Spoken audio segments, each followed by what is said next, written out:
All right, looks like we're live. Thanks for tuning in to the Young Guns podcast tonight. We really appreciate it. As always, you can listen through YouTube or gunchannels.com. Encourage you to go check out gunchannels.com, make an account, and participate in the conversation over there. So we got some new people tonight. One new person, but going left to right, we got Jacob. He goes by Stay Zero now on YouTube. Hey, how's it going? Yep, thanks for coming. And we also got Jacob again. Usually call him Weddle. That's a little bit easier to differentiate. And then we got our new panelist, Joseph. Thanks for coming in, Joseph. So that's pretty much it. We're going to go ahead and just talk a little bit like we normally do about what's been going on. I'll start off. What's been new for me. I haven't really been doing much shooting. Actually, this past weekend, yesterday, we didn't have a match. There was the championship match for USPSA, but it was pretty far out of state. But I have registered for 2 matches. I'm shooting in Arkansas this summer, and I'm also shooting the state match for Georgia, so I'm pretty excited about that. And I'm just getting ready to wrap up the semester at school and start shooting more. So what's been up with you guys? Just trying to wrap up the semester. I hear you. What about you, Zeroed, Jacob? Let's see. I sold my Tavor this week. And then Blasphemy. Blasphemy. Why? I said it's blasphemy selling a Tavor. Oh, I never shot it. I've owned it since December, and I shot it 3 times since, and I liked it less and less the longer I had it. So I got rid of it, and I'm using that money to fund this reloading stuff, and I'm doing a lot of stuff to my Remington 700 just for long range stuff. So it all works out. Right on, that's nice. And we getting ready to pump out some ammo. That's cool. Yes, sir. What about you, Joseph? You been up to anything new lately, shooting wise? Sorry guys, I'm back.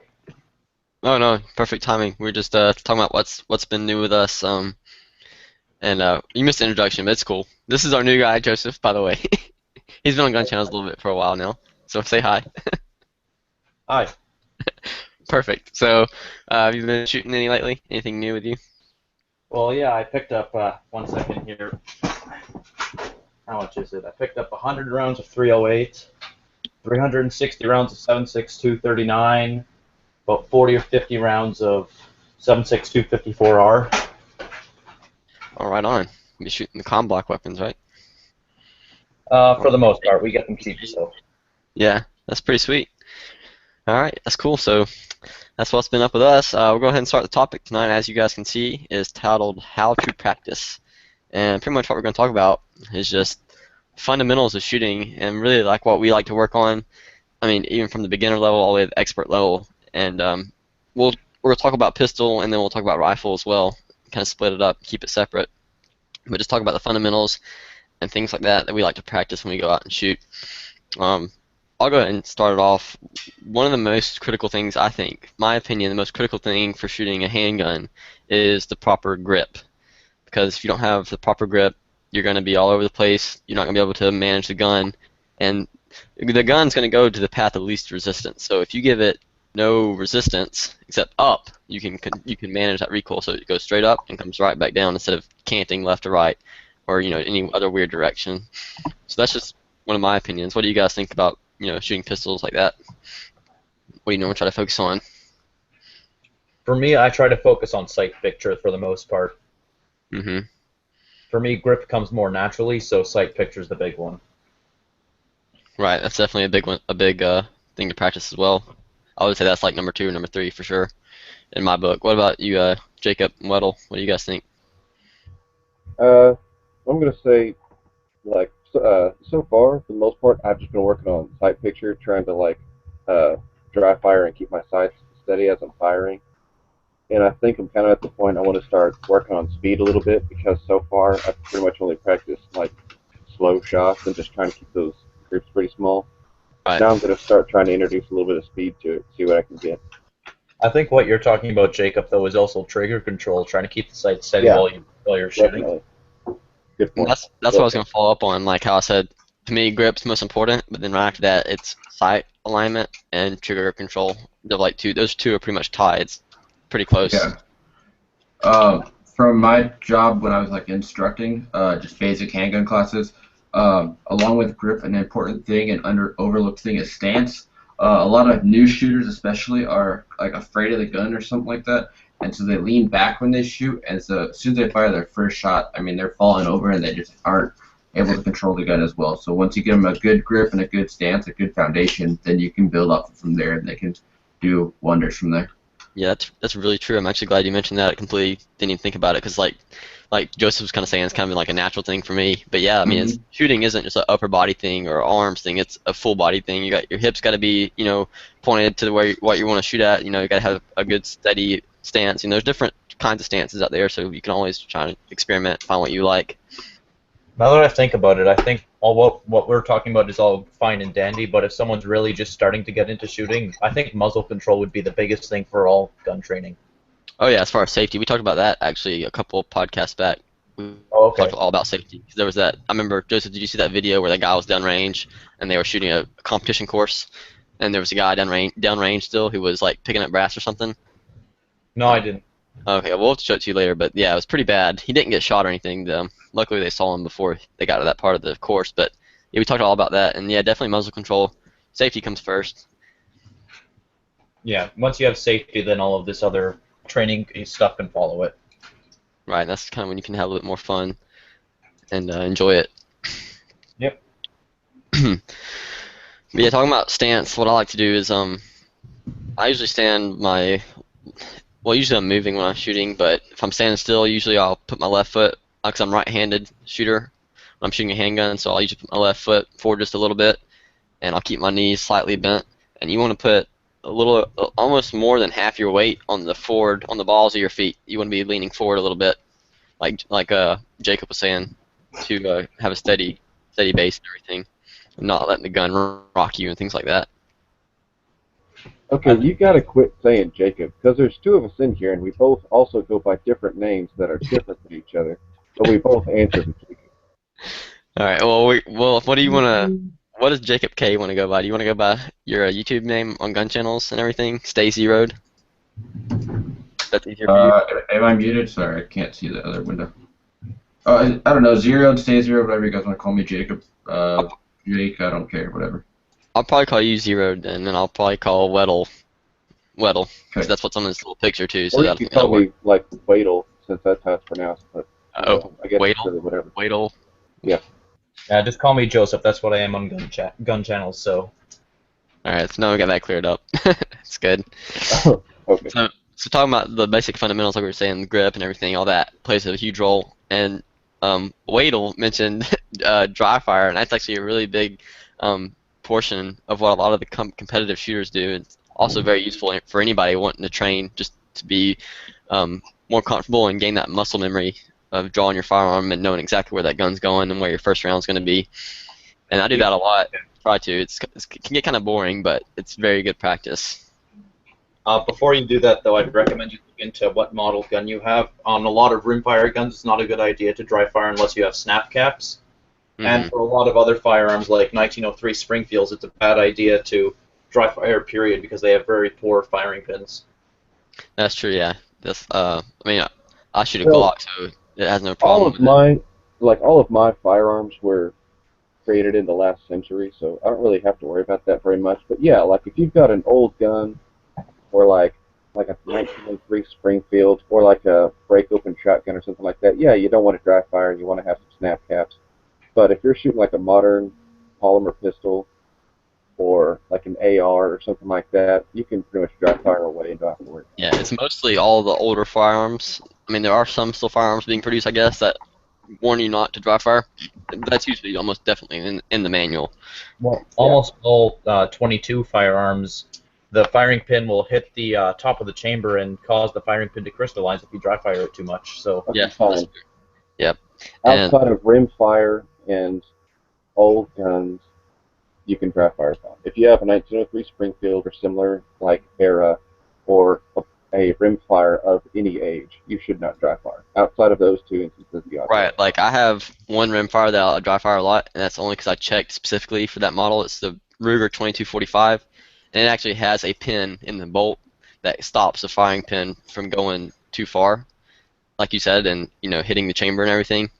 So that one's fine to dry fire, but like I said, yeah, like you said, rim fire, most of them you gotta be sure on that model whether or not it's safe to do so. But yeah, going back to it, that's a really good training tool is dry fire. It's cheap, it's free. All it does is cost you time, and it does make you a lot better. You'd be surprised how much it improve your shooting skills.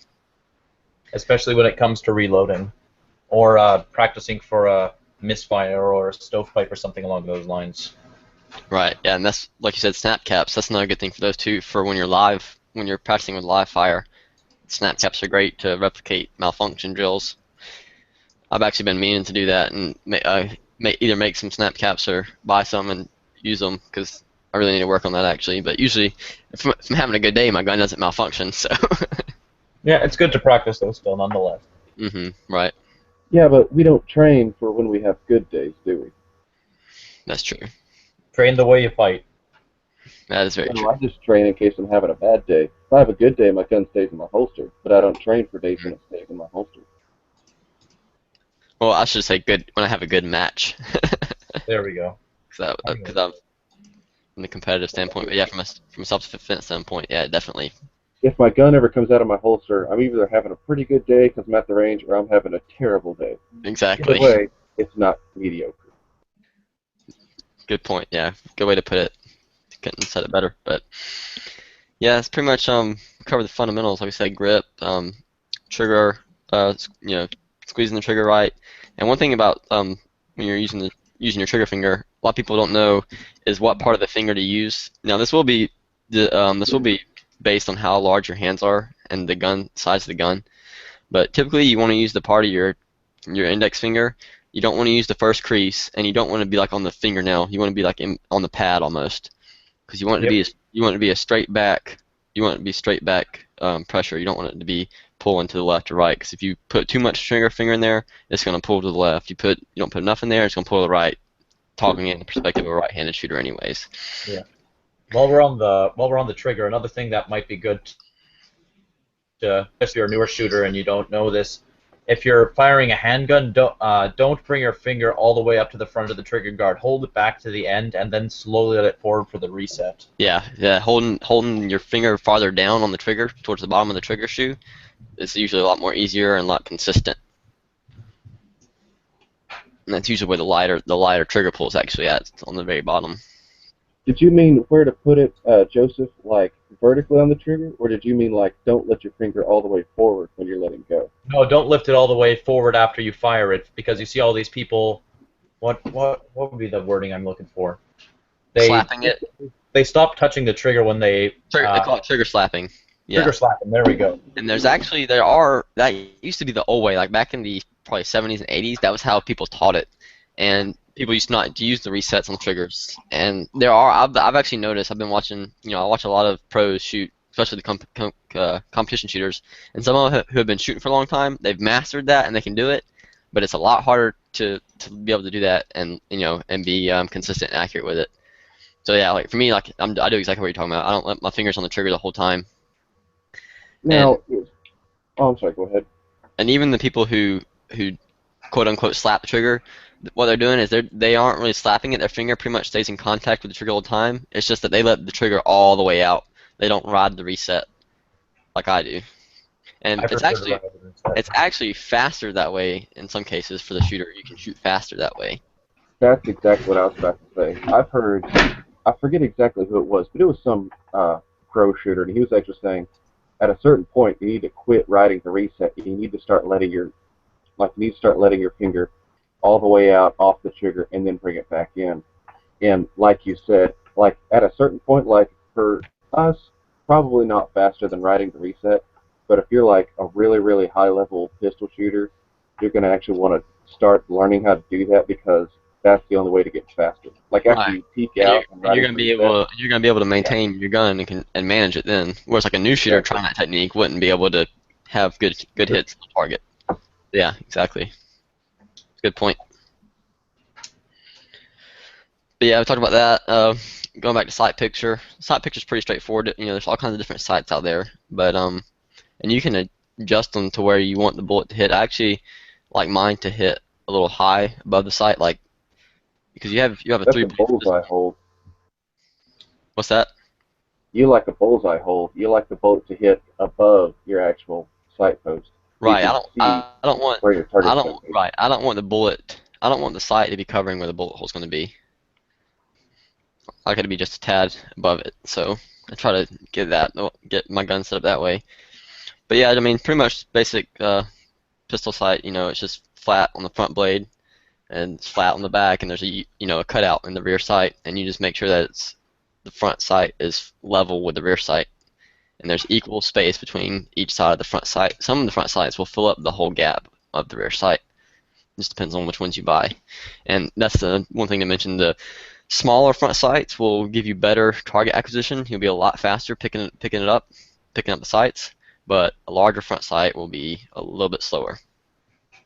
But the smaller front sights will be a little less accurate because you're going to have to make sure you have it centered in that rear sight before you shoot. Okay, yeah, that makes sense. So like most sights when you buy them, you can choose between the widths of the front sight, and mine's like a middle. I guess I would say. I don't know the actual measurement of it. They sell them by the measurement. They tell you the thousandths of each one, but mine's just like a happy medium, middle of the road. So it kind of gives you a pretty quick acquisition, but it's not too thin that it makes it hard to get a good solid sight picture for precise shots. See, I like having a little bit of space, like a little bit of air in my front sight between, like inside the notch. You know what I mean? Like a little Right. bit. That's exactly the way mine I is. don't I don't like it when the front sight fills up the whole notch because to me it's like maybe there's like 1,000 on one side and it's like it's filled up on this side but it's actually overlapping on the other side. And I'm like, oh, I don't know what's going on. You really can't tell if it's Yeah, one way or the other. exactly. It's too big. Yeah.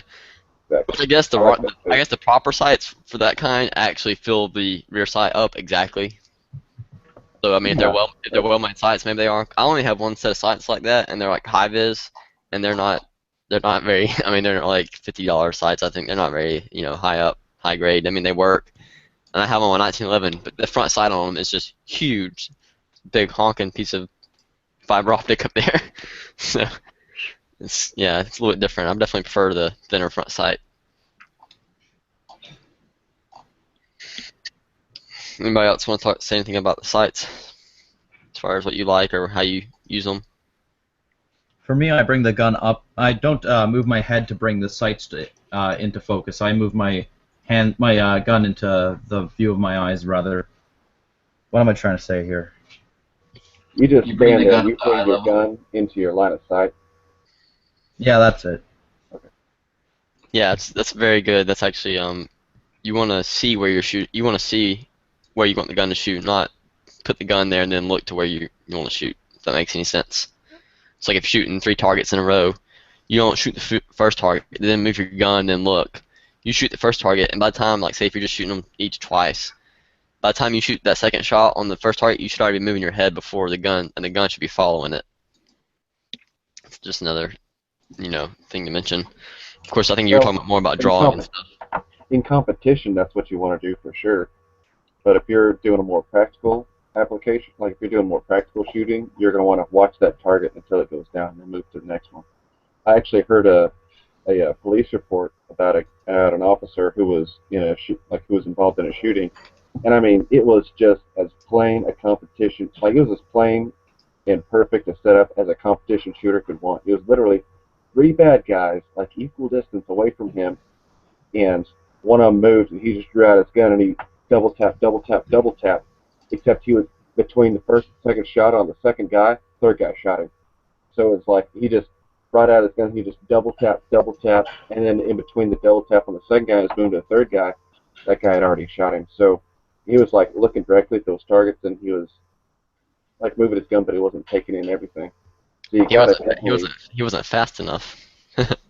well, I mean, shoot, you have 3 guys who all have guns on them. It's like you can't put three rounds on guys all at the same time.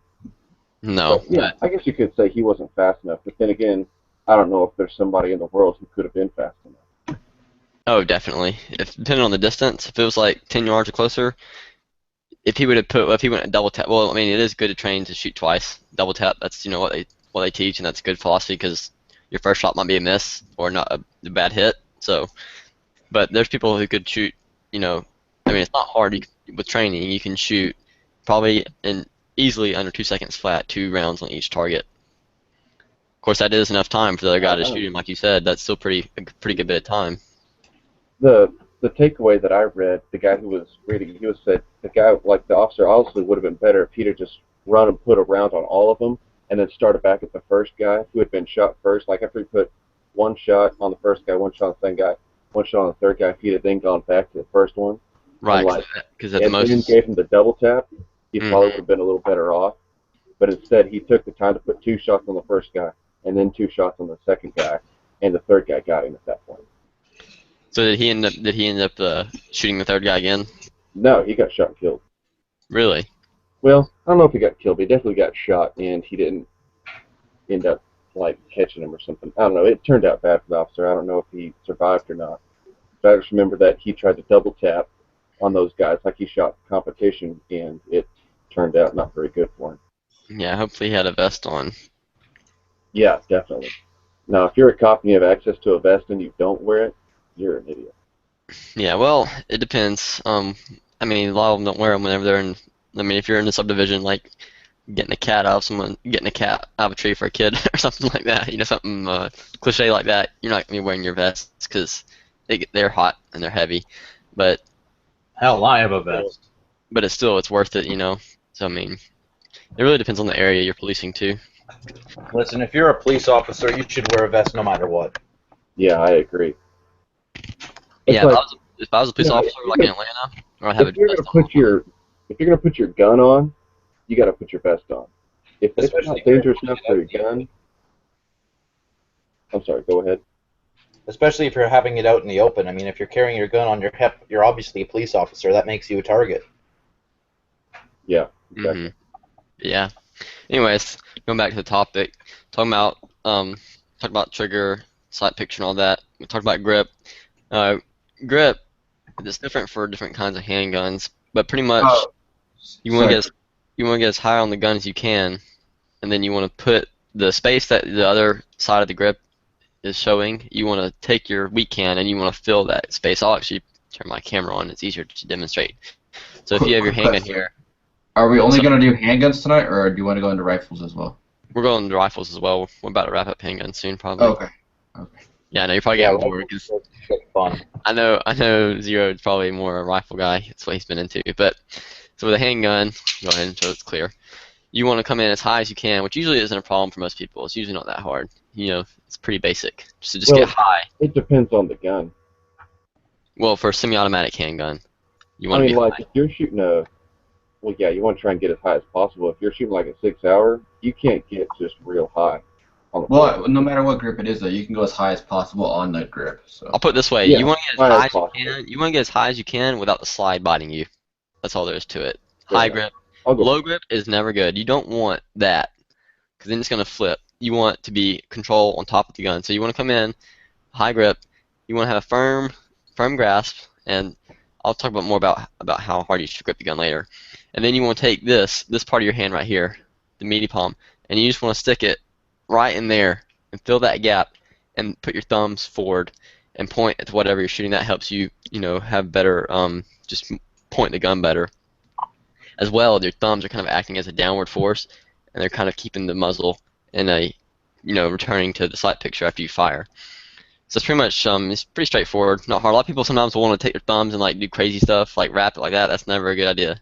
So just stack them, and really you don't even need your thumbs for shooting. I actually heard Jay Mitchell say this one time. He said, if I cut my thumbs off, then it wouldn't affect my grip at all. It shouldn't affect your grip because really they're just there to point.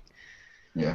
This one does have a little overlap, a little tension on the side here, but it's really more in the webbing of your thumb right here than it is the actual thumb itself. So that's how I grip, and that's usually how most people teach to grip. And a good way to indicate if you know your weak hand is at the right angle, let me back up some here so you guys can see better. If you take your weak hand and you got a good grip, and you go like that, see how it's at a 45-degree angle? So it should be pointing downward like that. It shouldn't be like that, because then you're going to have space. You see that space at the bottom of the gun. So you need to get a good grip, and then just open your fingers, and you can tell it's pointing more downward, and that's a correct grip. So that's a good way to indicate it. That's how I usually that's how I do it. So Yeah, people don't think about the weak hand, but it's actually it's like the most important part of your grip, especially on a handgun. And like usually if you're gripping it right, your left hand should actually be like sore when you're done shooting, just because of how tight you're gripping more with your left hand than your right hand if you're a right-handed shooter. Yep. are you talking about how your left hand should be? So you think the weak hand should be stronger grip? Correct. Yes, because if your right hand or whatever hand you're gripping the gun with the shoot, so your trigger hand, if that's gripping it too tight, your muscles are gonna be tense in that hand, and you're gonna be able to pull the trigger a lot slower. And then if your hand was relaxed, and so your right hand is doing all the trigger pulling, and the left hand is doing a lot of the gripping. Right. Well, I actually have something to add to that. That's kind of partially true. Like the way I think about it is your trigger finger is isolated. So the trigger finger is not part of the grip. It's just there. Like you said, it's Right. just there to squeeze the trigger. So, but you want this part of your hand to have a really firm grip, but you don't want to be straining no matter, you want to be comfortable. Uh-huh. And then the left, I would say that you have more grip in your right hand because you're getting that thumb wrap, so you're going to automatically have more muscle, more strength on the gun.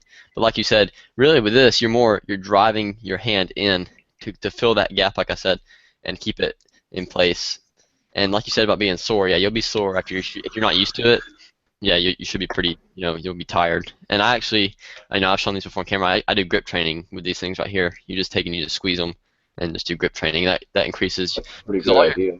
This is actually, most people don't know this. Your fingers do not have any muscle in them. It's only tendons and bone. So it's like a puppet on a marionette on a string. All of it's controlled from here through tendons and muscle. So all your finger strength, your grip strength is all in your forearm. So that's what these trainers are for. They train you for that and increase that muscle and tendon and everything. Oh, and one other thing I want to mention, Dr. No out in the chat, he said he wanted to see the modified teacup grip. So I guess it's basically like this right here. This is not a good idea. Now there are some revolver, if you're shooting a revolver, that it's actually sometimes better. Actually, let me grab a revolver real quick and I'll show you guys how it changes a little bit different. Especially with single action revolvers. See if I can reach my revolver here without unplugging my mic. Yeah, there we go. Get this bad boy out. My favorite is when I'm watching a show from like the 80s or In something. cowboy action, instead of having your thumb like so and having it underneath the other thumb like you showed, I like to have it up here. That way, Mhm. when I have it single action, I can just come back over and reach up. Because with this thumb, my thumbs are a bit short, so it's kind of hard for me to get up here. So I just back up. Yeah, and for a revolver, that's perfectly fine. That's actually a lot of people do that, and it gives them a little more control, like you said, over the single action and everything. So like here's a revolver. It's pretty. Let me back my chair up. The gun's too big to fit in the frame. So, I mean, pretty much with the grip, same thing. You want to get pretty high up on it, and then you can do the same thing I was talking about earlier. You don't have as much room, so you're not gonna be able to wrap it. Same as like semi-auto. So you kind of gotta move it forward, and then you just let your thumb ride right there. But you gotta be careful. You can't put your thumb past the cylinder gap or it will blow your thumb off because that is not sealed. That extra gas from the round going off comes out there. So do not get any part of your body past the front of the cylinder at any time. Quick side note on that. Very important. I had a lady at my store. She would always come in and shoot her Taurus revolver every Wednesday it was. And for the first couple of weeks, she would always come out with her hand all black, and she would go into the bathroom and then complain about her hand hurting. Oh my And so god. after a couple of weeks, I was like, "So why is her hand always hurt? Like, what are you doing?" And she's like, "Oh, it's from the revolver. It hurts my hand after you shoot a lot. It gets really hot." So I asked her, "So how do you grip the gun?" And she showed me, and she's basically grabbing it around the entire cylinder, and she Like this? yeah, Or- just like that. And so her whole palm had a black Like- mark all over How it she's every doing single that. week. That's Yeah, horrible. I mean, with a smaller gun, like with the 22 or something like that, it's not going to hurt you as much. Like with the 44, it'll probably cut your hand. Like it'll make you bleed. Caleb, is that a 44 or a 454? That's the 44. Okay. It's a Black Hawk. Red Hawk. Yeah, Ruger Red Hawk. Double action. And actually, this is what I'm gonna start using for my. We're talking about dry fire. I'm gonna start using this for my dry fire practice to get my trigger faster, because that is a lot of trigger pull, and then compared to the Glock, it's gonna be nice. So I'm gonna use that to build some trigger strength. to work on just that tendon itself. But yeah, talking about the grip, some people can't. We'll do the teacup grip, like more like this, and that's really more to provide a steady rest. You're really not putting much resistance on the gun as far as actually, recoil management, but it provides you a steady rest, almost like sitting on something and shooting it like this, but it just gives you that extra little support to shoot like that. So I really don't use it that much. Sometimes I will, like if I'm shooting this, I kind of do like I guess like you said, modified teacup grip. It's kind of like you're teacupping it, but you also kind of bring up your fingers to kind of help fill that extra space. You still get a little bit of gap right here in the back. It's kind of hard to see on camera right there. So, I mean, it's not ideal, but you can also shoot like this. I think this is the way Jerry shoots. I'm not sure. He's a world famous revolver shooter, so I think I was watching him earlier. Actually, I think he keeps his thumbs forward, like similar to Semiauto. But his grip's a little bit different than this one. This one's actually a pretty small grip for such a big gun. That's probably why Jerry wouldn't miss his thumbs if you had them cut off. That's because he shoots revolvers all day long. You wouldn't even have to worry about them anymore. Exactly. So, yeah, that's the modified teacup grip. We like to joke about that chat we had that one night with Yankee because we were giving him crap about it and everything. So, just thought I'd hit on that real quick. So, anything else you guys want to add as far as proper fundamentals like that? Let's go into rifle fundamentals. Wait, before we leave pistol, do you want to talk about your draw stroke it can be for concealed carry or for competition? I don't know. I think that's an important thing that some people talk about. You mean drawing the gun? Yeah. Yeah, it's pretty simple. I mean, obviously you want to have a safe holster first off. You want to make sure the gun stays secured in it. And like I said earlier about coming in high on the gun, like for example, let me grab my belt here that I have my holster on. So my Glock sits like this. So when I come in on the gun, like I said, you want to go ahead and come in high because you don't want to be coming out of the holster like this and then having to remove your hand. You want to come in and already be there. And at the same time, your weak hand, sorry, it's hard to do this on camera. On your weak hand, as you draw out, your weak hand should be coming across. It'll be lower, but you'll be coming across to meet it and then push forward. And you don't want to, when you're drawing, you don't want to push over or under the target. That'll cost you a lot of time. Could cost you your life. So as soon as you pull out, you want to be knowing exactly where that gun's going, right to where what you're wanting to shoot. And that's just something you practice and get used to. Like I said, it's just muscle memory and things like that, or hand-eye coordination and all that good stuff. So I want to talk about drills just a second. We won't spend a lot of time on it because there's a lot of different drills to do out there. You can find them all over the internet. Plenty of good videos, but I mean, actually I started a new series on my channel called Training to Win. It's pretty much just gonna be videos of me doing just training orientated stuff, more towards competition, but it's just for shooting, getting better at shooting in general, handguns, and I'll be posting videos of that. And there's already 2 of them on there, some of the drills I do. But Ben Steger, he has a great book called Skills and Drills, and I'm actually been wanting to pick it up. He has some of the drills from it posted for free on his website, but you can get the whole book on Amazon. I'm pretty sure it's not that expensive, and it's a whole book based on dry fire drills, live fire drills, all kinds of stuff you can do to just improve your shooting skills and everything like that. So definitely check that out. And I guess that's all pretty much it for handguns. You guys want to add anything? Not especially, no.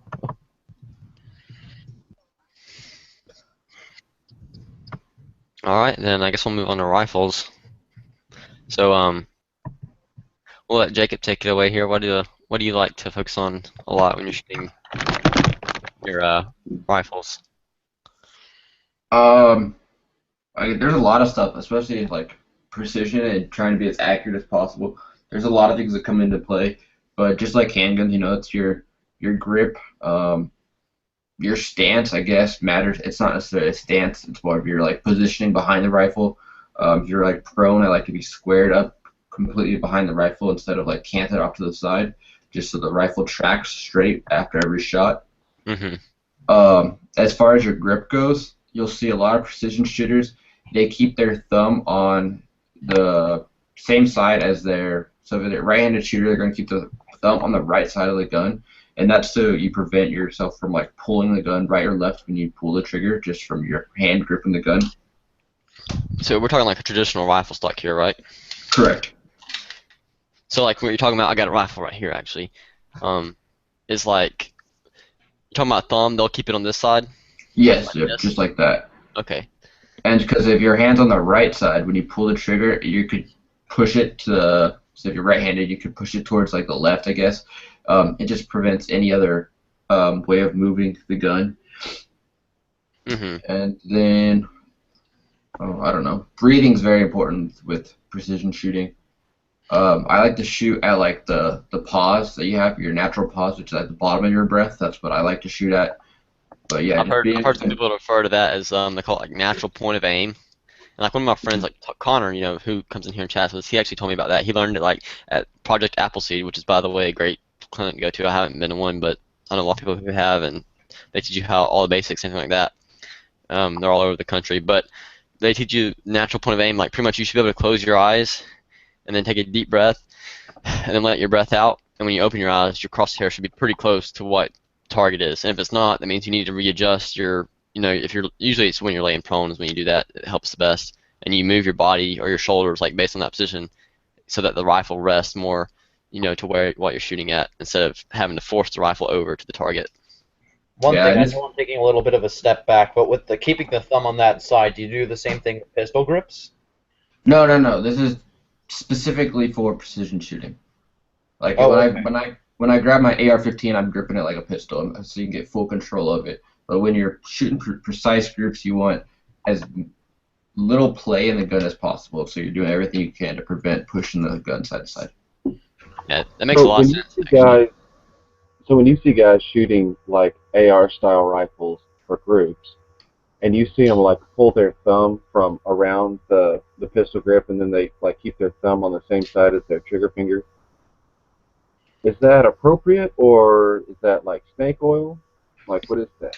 No, How's that? that's exactly the same thing I'm saying. It's just preventing touching the gun. So ideally, if you could put the gun in a vise and just touch it with only your finger, the gun's going to be as accurate as possible. But when your body starts touching it and all, like your shoulder and your hand and everything, you're adding just other aspects of, yeah. So like what you mean on the AR then is like, let me turn it around this way.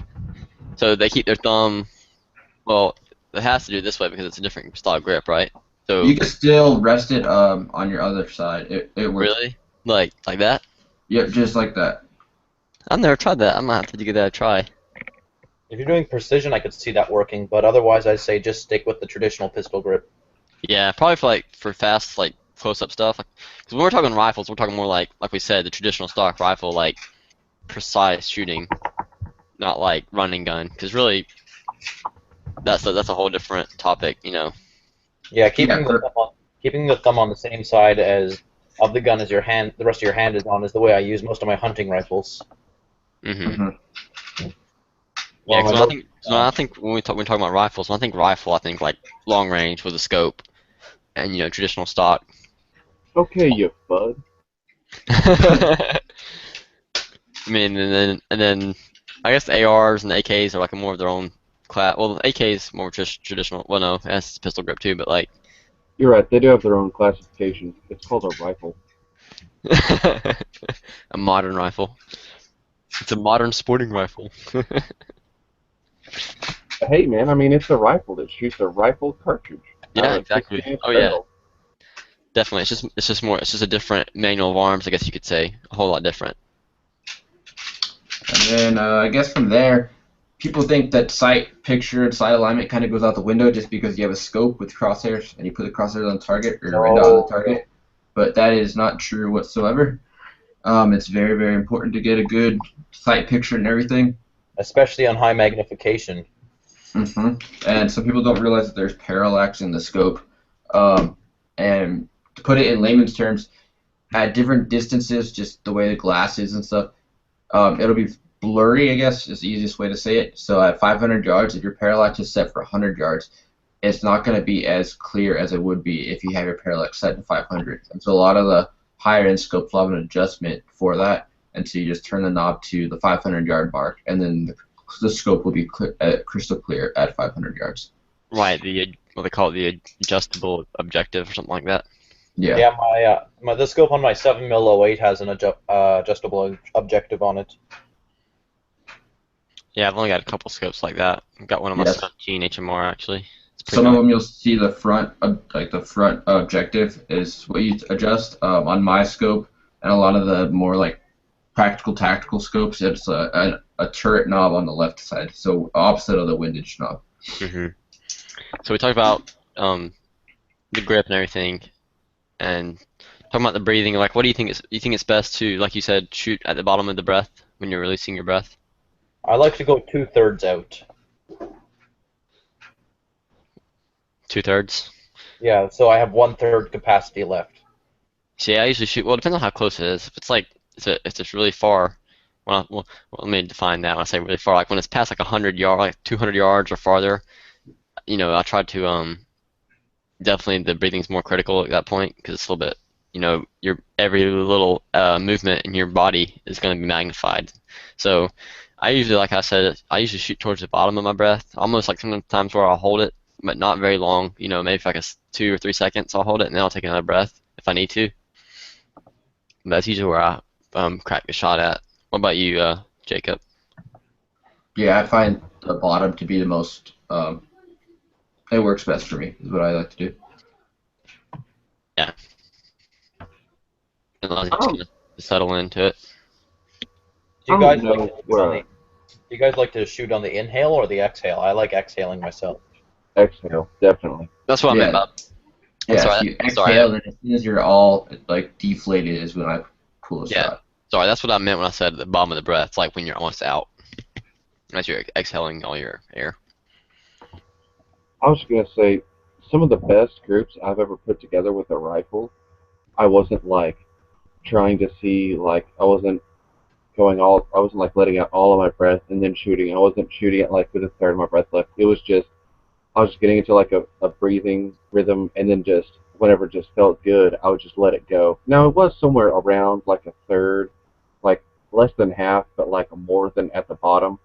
But I don't really think I ever had it at one spot. I just kind of got into a cadence and then just kind of shot a group like that. And I thought, oh wow, that was really good. And so then like the next string, I would like try and figure out where my breath was, and it would just go all the crap. So Yeah. I'm just weird. Like that. And adding on that, that's a good point. Um, you're just being relaxed behind the rifle, and that's a big aspect of it. Um, I'm talking a lot about precision rifles. That's just because what I'm big into right now. And one thing you'll see people talk about is like muscle tension and how you don't want any muscle tension on the rifle, just because once again it's going to be something that's going to sway the rifle left, right, up, or down. And so, like me personally, the stock that I currently have, it is way too low for me, and so I was trying to pull it up into my shoulder and kind of cock my neck to the side just to see through the scope properly. And so a couple days ago, I put some foam on the stock and then taped it up and stuff, and raised the cheek weld on my gun.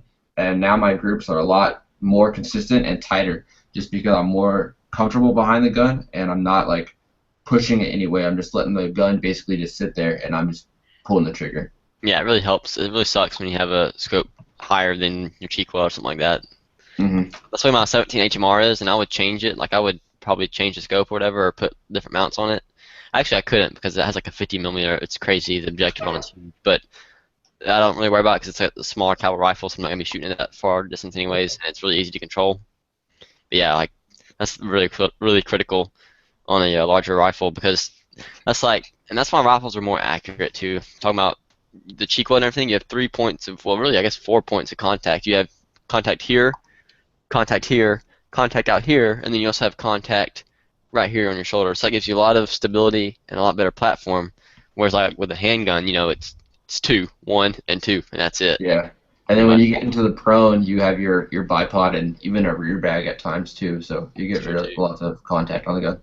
That's another thing I wanted to bring up too. A huge thing with rifle shooting, actually, we haven't even talked about is, like we're talking about with pistols, is stance. I guess you can call it positions with a rifle because there's a lot of them. Because with pistol, there's only really one position on your feet. And that's it. You might be leaning or something like that. But with a rifle, you got, You're telling me prone. you've never shot a pistol prone for group? Actually, I have. I have shot a pistol prone at a competition once. That was pretty interesting. I forgot about that. Dude, Yeah. it's funny. It was pretty fun. They had a. I'll just explain real quick. I don't want to get off on a tangent here, but they had a port real low on the ground, and there was like 4 targets on the other side of the wall. And so I ran up. Pretty much what I did is I had my gun out like this flat, and I jumped down and I put my hand out to let myself down, without busting my gut. So I just laid down, then I just tight, and then you had to roll over one side and shoot like that. So I mean, there are different positions, like self-defense positions for pistol, I guess I should say. I shouldn't say that you're always on your feet when shooting a pistol, but, the majority of the time you want to be on your feet shooting a pistol. Whereas with a rifle, like, there's 3 different positions, 3 distinct positions: prone, kneeling, and standing. And obviously prone is the most consistent, because like we were talking about points of contact, your whole body is a point of contact at that point. It allows you to be a lot more steady and make precise shots.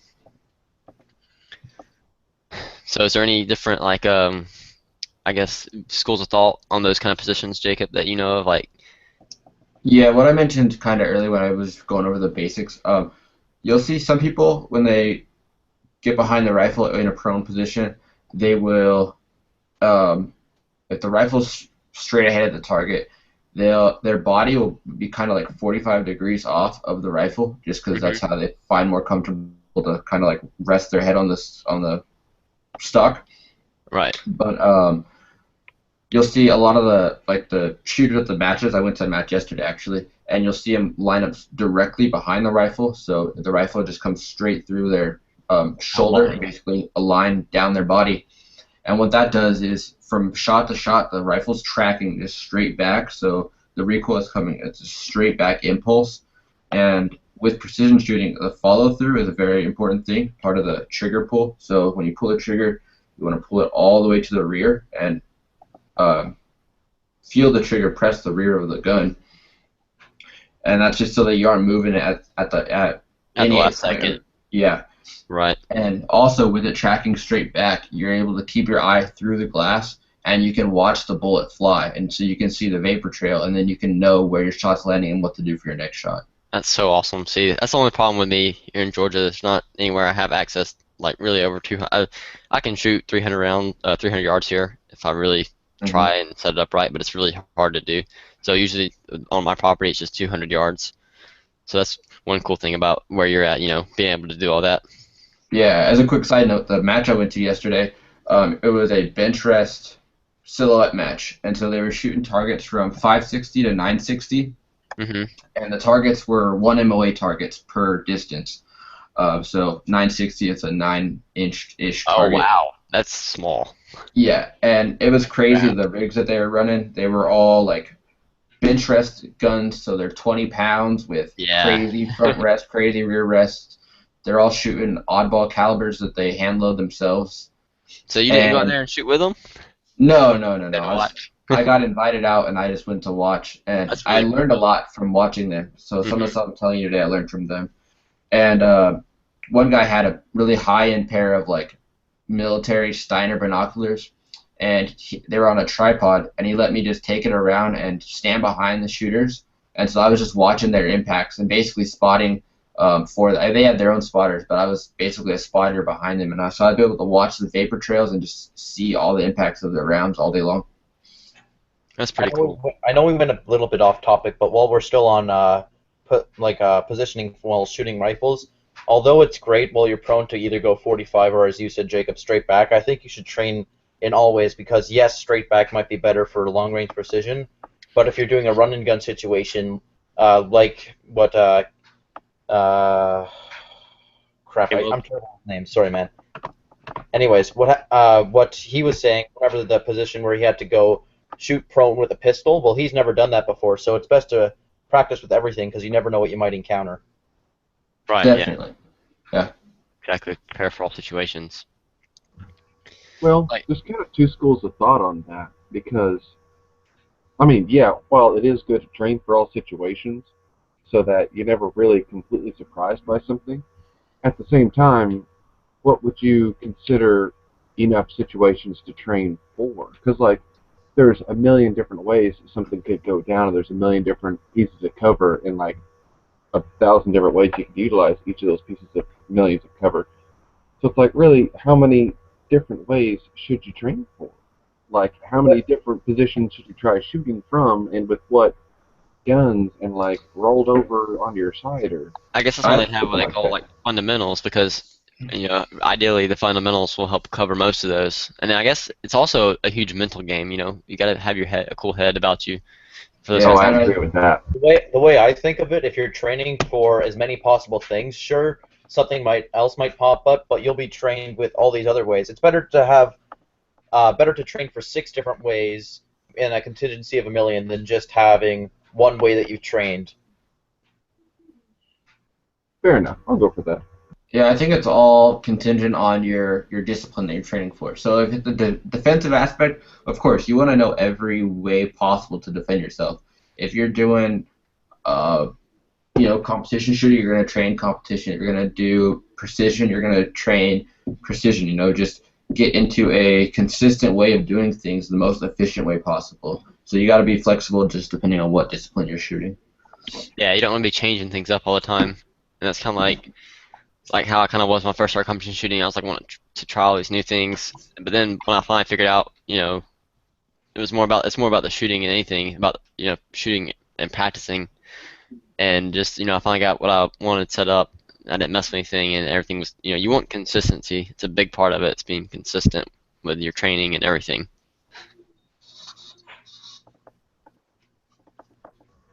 Yeah, But, I think it is. Oh, I'm sorry. I was going to say I think it is important to say like what you're training for.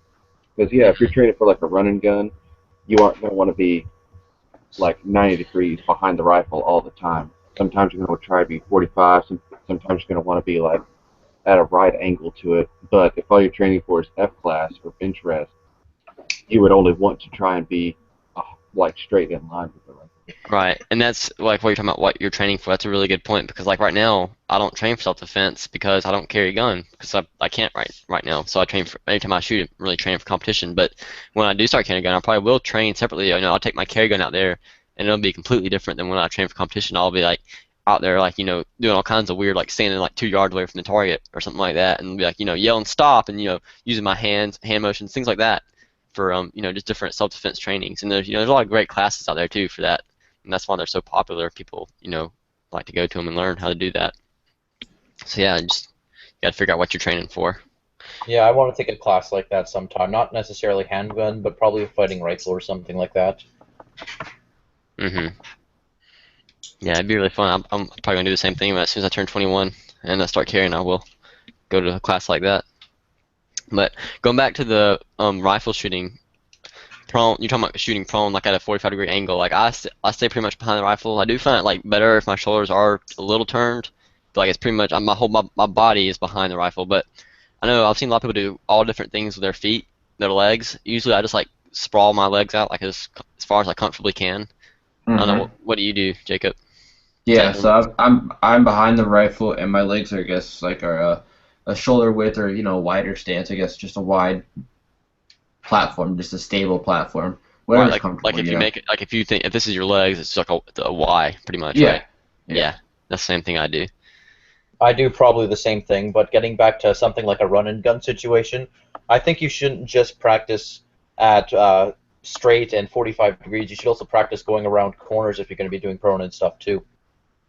Oh yeah, definitely for sure. That's Yeah. a huge thing with pistol training too, is shooting around corners and things like that and leaning because you're not always going to be every shooting scenario isn't going to be perfect for you. There might be somewhere where you have to be uncomfortable to make a shot. So you got to learn how to shoot well in that uncomfortable position and make the best of it. So Yep. Yeah, but for the most part, when I'm out hunting or I'm out target shooting, if I'm prone, I'm straight back behind the rifle. It makes it easier for a follow-up shot. hmm So going like to kneeling, I'm pretty guilty of not pressing it much because I've shot one animal I think from the kneeling position, maybe two or three. I think it's all been hogs and something like that. But I mean, it's really useful because if you're just like walking through the woods or something or anything, and you need to make a quick shot, an accurate shot, but you can't do it standing, you can drop to a knee pretty fast and do it. Is there Something any I recommend. is there any specific Uh, way to do that, Jacob, that you'd like to do? There are ways to do it. To be honest, all my shooting is bench rest or prone. That's just how I like to shoot. Um, Right. so I don't really train those ways. Sure, I know how to shoot those ways, but all I shoot is basically prone or bench rest. Okay, gotcha. What were you saying, Joseph? Sorry, I kind of cut you off there. Oh, it's no big deal. Shit, I forgot what I was about to say. It's all right. Okay. Yeah, but I didn't. I just go to one knee. I'm trying to think about what I do. I actually have to do it right here. Think about it. Like I usually put my left knee forward because I'm a right-handed shooter, and so then I have my. I usually put my right knee on the ground. Left knee is up in the air, up in the kneeling position, and I put my left elbow on that knee, like right below that knee, and then just use that as a rest, kind of. Use it Yeah. as a rest. That's how I usually I do do it. the same thing I except the opposite because I'm a lefty shooter. So Right. Exactly. I I am your too. left leg, if it's kind of kneeled up, you can put your elbow into your thigh, I guess, and then just lay your palm flat, and so your palm is a rest for your firearm. And then with my foot, my rather right foot, I ended up like sitting on it just to prop myself up, just to get a better position on the shot. That's a really good point about the flat palm thing. I completely forgot. I've never really tried it. I think I have done it a couple times, like with rim fires and stuff. But like, yeah, some people do like this right here. Like if they're in the kneeling position, they have their knee up and they're sitting here like this. It Yeah. kind of gives you a flat surface instead of grabbing it and Uh-huh. torquing it. Possibly, I don't know. And yeah, then I find if I'm grabbing it from a kneeling position, especially if I have my elbow on my knee, I really find that it's better to put it flat palm because it gives it less human errors, more like a bench than it would be if you're holding it. And one yeah, other thing before we go on, I just remembered what I was about to say. If you're shooting in the kneeling position, something I highly recommend is shooting sticks. Oh yes, yeah. You can make my friend Connor. I always say my friend because like I forget he's on here now. Connor, who usually joins us. Um, him and his dad, they actually made some. You can just get. They got wooden dowels like at Home Depot. Yep. You get like, they got like 4 foot wooden dowels, and they're only like I guess 3/4 of an inch thick. They're really not that big, maybe half an inch. And they just sanded them down, and they just tied them. They made a little cross section and tied them together like 3/4 of the way up, and so they just fold up into a straight 2 sticks if you need to carry them, and they just flip out. You set on the ground, and you can shoot with them, and they're really quick and really light. But you can also buy the little monopods and things like that really cheap at all your sporting goods stores. yeah. And then transitioning into standing, how you showed with your palm flat, when you're standing, you can kind of stand slightly bladed towards the target, and then just how you had your arm in the blast position, you can kind of pull your elbow and your upper arm into your body, and so it's resting on your body as another, it's almost like a tripod with your You're arm. talking about standing, right? Correct. So yeah, standing now. Yeah, Uh, actually. Oh, keep going. Sorry. And so if you're right-handed shooter, your left arm is going to be touching the side of your body with your the forearm craned upwards, and then your palm flat, just as if you were kneeling. Just same Right. thing, just keeping it flat, and then yeah. I actually talked to I actually have shot. I shot a precision 22 match. It's been a year since I've shot it, and right before I shot it, I talked to Kirsten Joy Weiss. I don't know if any of you guys know who she is. She's pretty large in Hmm. the community. She's an Olympic Yeah. shooter, shot air rifles and all that.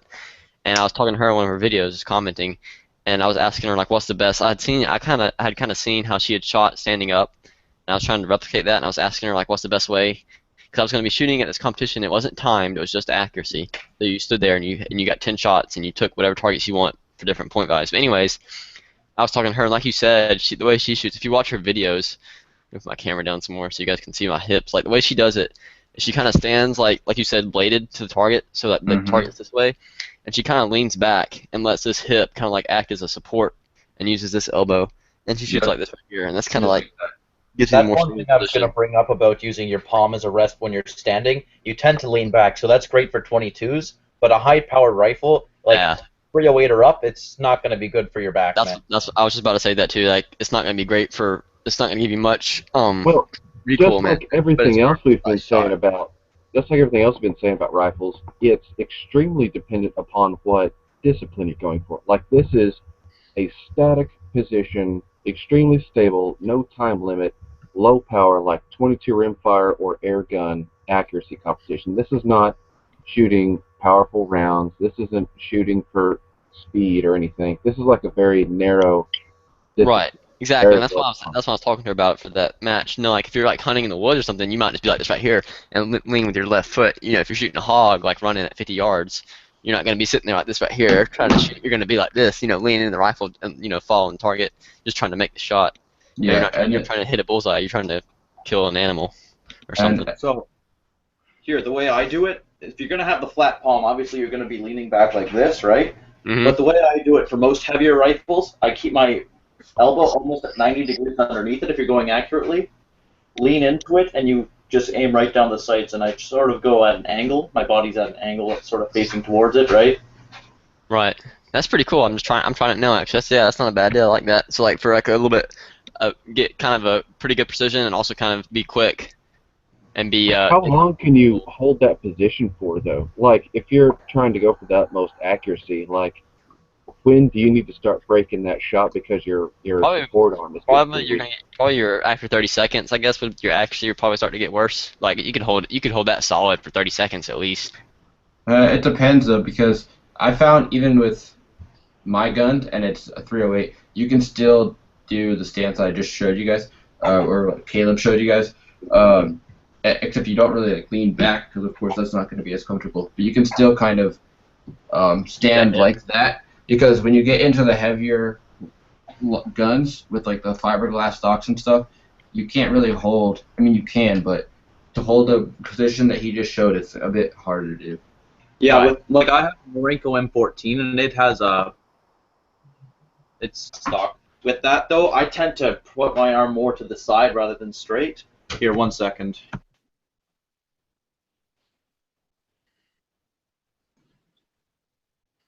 Just had a little thing. Anyways, so I tend to put my arm more to the side, and I lean into it more because of the recoil, and just aim down the sights. And yes, it's a bit more heavy, but if that's too heavy for you, instead of having your hand back here, I prefer to bring it slightly more up and sort of hold it closer to the end, right?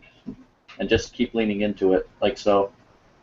That is the thing about heavier or more powerful cartridges. They require heavier guns, and heavier guns require more compromises on accuracy so that you can actually hold it up like that. Unless you're just going prone and using a bipod, in which case that's about the best accuracy you're going to get. Yeah, exactly. If you have the time and the ability to go prone, then why not? That's pretty much what I do too when I'm hunting. Sometimes, if you're in the woods, you don't have that ability. But that's another thing. Talking about having shooting sticks, something like that. If you don't have that, you can always find a good prop up in a tree, on a branch or something. Yep. So that's what I usually do. But I guess that's pretty much it we cover for the stances. Is there anything else you want to talk about, Jacob, like fundamental-wise for rifles? Not really. I guess it's something like that. Training-wise, like the past couple days, I've been training low light. I've been going out to the range at like what was it? I go out at like 5 o'clock and then shoot till sundown, and so I'm practicing shooting in low light, which changes things the way you can see the target, and I've been using the illumination on my reticle as well, and my scope is a 6 to 24 power, and I've been practicing just shooting only on 6 power, and so when I zoom into the high magnification levels, it's going to be a lot easier for myself because it's, I don't know, you're seeing the target, more of the target. You can see your movement and everything too, yeah. Yeah. So I'm shooting 960 yards at 6 power, and it's a good practice, I see. Right. That's pretty cool. So Weddle had a question there. Say it out loud. Do you think that training with a 22 clone is worth it with the difference in recoil characteristics, like as far as the weight and everything and cartridge? For familiarity of getting to know the firearm and everything, say you have an AR-15 conversion in 22, yes, it's worth it. But when it comes to recoil, there's nothing that can really compare to 22. It's nothing. So if you're actually going to prepare for competition shooting or something, it's best to practice with the full power round, especially with the availability of 22 for you guys. For us, how about 22 for you, man? You could probably get it easier than we Shit, can. are you joking, man? I just played like rounds just a couple days ago. Hey, at least you can find them. Yeah, they're fucking everywhere, man. I have like 12,000 rounds. Whoa. Share the love now. Share the love. I'll meet you at the GPS coordinates I sent you in Hey, 4 hours. isn't Canada a trade partner with On my America? side of the border, come on over. We've got plenty to spare. I think you can get Thunderbolts right now for, what is it, $30 Canadian for a brick of 500. It's not bad. It's still a little high, but at It's least still you a have little it. high, but that's, hey, look at it this way. It's about 80 cents on the dollar right now. Yeah. So, yeah, it's definitely good. Like for me, I actually have my MMP that I've shown a second ago, my little AR. It's a MMP 1522, so it's a 22 caliber, all polymer AR. I'm gonna use it for training whenever I can't afford or don't. Yeah, whenever I can't afford to shoot 223, really, pretty much. Yeah. Hopefully, I won't For have to use it much, but it's there if I need it. for that type of training, I think 22 is awesome. For the precision stuff, unless I had a bolt action 22 with like the high end 22 ammo, I don't see it as a good training device because we all know 22 isn't the most accurate round. And so if I just take my 1022 out to the range and practice with that, I'm not going to be able to tell if it's me or the gun that's shooting bad. Right. Really, the only thing you're practicing at that point is like you can sit there at maybe 100 yards max, 50 yards, and you will practice and practice fundamentals and get really good solid technique as far as rifle shooting. But Well, I don't think anybody who's going to try and save money and practice for their like high end, maybe not high end, but like for their nice bolt action in like an expensive caliber, he's not going to go out there with a 1022 and just some Winchester white box. Like he's going to get like one of those CZ 22 bolt actions and like buy some fairly nice 22 ammo, oh yeah, which granted is expensive, but not compared to like 260 Remington or like Yeah. Yeah, that's and what I'm another thing saying. to mention too is a lot of the bore life on those high caliber rifles isn't very long. The bores don't yeah, last that too. That too. the abuse On they hot take. guns, on hot powered loads, not really, no. Like I have a 22 250, and that thing just screams those bullets out of there. And so it's like I would love to go out and shoot a whole bunch, but I'm afraid that I'm just going to burn that barrel out, figuring out how to like call wind and stuff. So it'll be halfway gone or worse by the time I get pretty good with it. Now, Hmm. granted, I could just go get another barrel, have it re-barreled for 22 250 or another caliber. But at the same time, I'm wondering if it wouldn't just be easier with like to just go get like one of those nice CZ bolt action 22s and then go practice with that guy because I could run millions of rounds through that barrel without worrying about it. Right. One thing while we're still on hot loads, I have these 7mm loads. They're hunting rounds, right? They're horribly expensive, but what happens is these are going about the same speed as a 7mm mag with the same grain and weight of bullet. So these would probably be terrible as in my gun. It's a light bullet. Yeah, it's a That light thing's bullet. going the same speed as a 7 mag. Yeah, it's going like What's the benefit? a second less. I mean, if it's the same bullet weight and same speed, what's the advantage of one over the other? Well, the 7mm has less recoil, and also it's a short action. That's a good idea then. Yeah. Some mags are nice though. That's what my dad is hunted with Ruger Mark II M77, and they're really nice guns. That action itself is really nice gun. We have one 260 as well, and we handle it for it. We shoot 154s out of it, but I don't want to get too much into reloading. We can go in lobby chat and we can talk about that over there and annoy everyone over there. Let's not talk about reloading. But- This is a young gun I guess we're podcast, not an I guess old we're back to podcast. 22s for training. Yeah, but talking about I know I kind of mentioned when we talking about pistols, I kind of mentioned drills and things like that, and I didn't really hit much on it because, like I said, there's a lot of information out there. Jacob, is there any drills or anything specific like you like to work on? I mean, like you said, you do all bench press stuff, but is there any kind of drill or anything like that you do whenever you shoot to practice, or do you just pretty much put a target out there and just shoot at it? There's a lot of different drills you can do. I like to practice like the holdovers and stuff for different ranges, Mm-hmm. and then just dialing your scope and learning adjustments that need to be made. So, like at my range, there's steel from 200 to 960. And the past outing, I would dial, so I dialed to 200, and then I would do the holdovers for like the next 2 or 3 targets, and then I would dial again, just practicing, alternating, just practicing different techniques and stuff, just to get better at shooting altogether. Yeah, that's really good. It helps you get better at calling it on the fly. Mm-hmm. That's definitely true. And there are scopes out there that help with that a lot. They have what they call the BDC reticles and things like that. Or mil dot. Mm-hmm. Right. So that's Or that's all. MOA dot. Come on. Yeah, I Yeah. run dot. MOA tourists. That's what I'm planning to put on my AR when I get done with is a BDC reticle. So that'd be kind of cool learning how to use that. Well, this is something else I've thought about. I would honestly rather have an MOA reticle than a BDC, because even though a BDC is like really convenient, it's made for one load, like out of one barrel length with a certain, well, I guess the rate of twist isn't going to matter. But like it's one load out of one barrel length. If you don't have that barrel length or that load or that length and barrel, or like that length and load, you're you're going to be close, don't get me wrong, but it's like really how much accuracy can you wring out of it if it's made for 62 grains out of an 18-inch barrel and you're shooting 55 grains out of a 16-inch barrel. You know what I mean? Yeah, exactly. It's gotta be set up for the bullet, like you said. Yeah, Which is why it's good for ARs because that's really where its home is at. It's because everybody shoots, or not everybody, but a lot of people shoot the military surplus ammo. You know, the M1855, M855. That's why it's Yeah. 62 grains, right? Yeah, Yeah, it is 62. Steel Yeah. penetrator, right? Mhm. And so that's why a lot of people shoot, and that's why it's convenient. So, but yeah, going on to like you said, just working on holdovers and things like that. I guess reading wind and things like or stuff like that. I know that long range shooting is also a lot of math too. I mean, it's a lot of there's a lot of formulas and things like that. Calculating dope, that's what they call it, and everything. And there's a lot of new software and technology out there, but it's nice to know the old-fashioned way because your brain's always going to work unless you're dead. So, but that little computer you're using, you know, it might fail in the field, and you have to rely on some of your own skills. Are you sure you're in college?